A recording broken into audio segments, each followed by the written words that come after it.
Good evening, everybody, and happy Saturday, March 28th.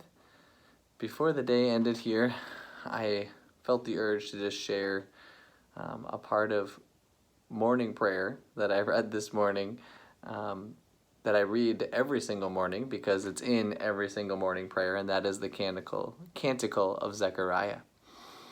It's said every morning during the morning prayer of the Liturgy of the Hours. After the Psalms and the reading, then the Canticle of Zechariah is said. And you would think that after every single day saying it, it would get kind of old. But it doesn't for me. It doesn't. And in fact, I'm struck by how often it strikes me, a phrase from it. And so I simply wanted to share it. Hopefully, maybe it'll strike you in some way. My wife made a comment today. I've heard it from a couple people, but then she brought it up again today, this term that's been being thrown around, and I've said it, the fact of we're in unprecedented times, everything that's been going on, it's unprecedented. And it is, but it's also, there's a challenge that she raised, and a few of my friends and family have raised too. Every single day, in fact, is unprecedented. As much as we want to believe we're in control, we're not. And who knows what tomorrow could bring. Kind of scary, but I find hope in the Canticle of Zechariah every morning, and so I wanted to just share that with you in these unprecedented times that we have every single day when we wake up. A new beginning, a new start. So the Canticle of Zechariah is the Gospel of Luke. It's chapter 1, verses 68 to 79.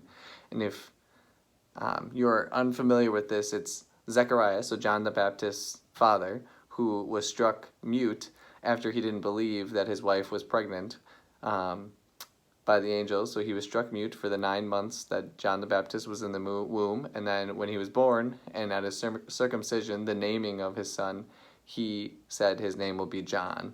And his muteness was broken, his silence was broken, and immediately this is supposedly the words that came from his mouth.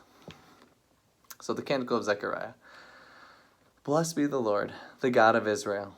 He has come to his people and set them free. He has raised up for us a mighty Savior, born of the house of his servant David.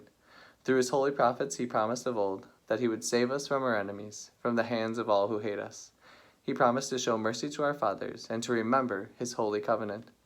This was the oath he swore to our father Abraham, to set us free from the hands of our enemies, free to worship him without fear, holy and righteous in his sight, all the days of our life. You, my child, shall be called the prophet of the Most High, for you will go before the Lord to prepare his way, to give his people knowledge of salvation by the forgiveness of their sins. In the tender compassion of our God, the dawn from on high shall break upon us, to shine on those who dwell in darkness and the shadow of death, and to guide our feet into the way of peace.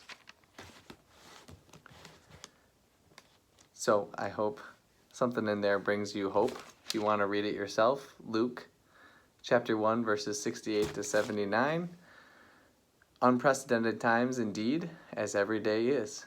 So let's go out there and get it. Get the day, seize the day. Be there for one another.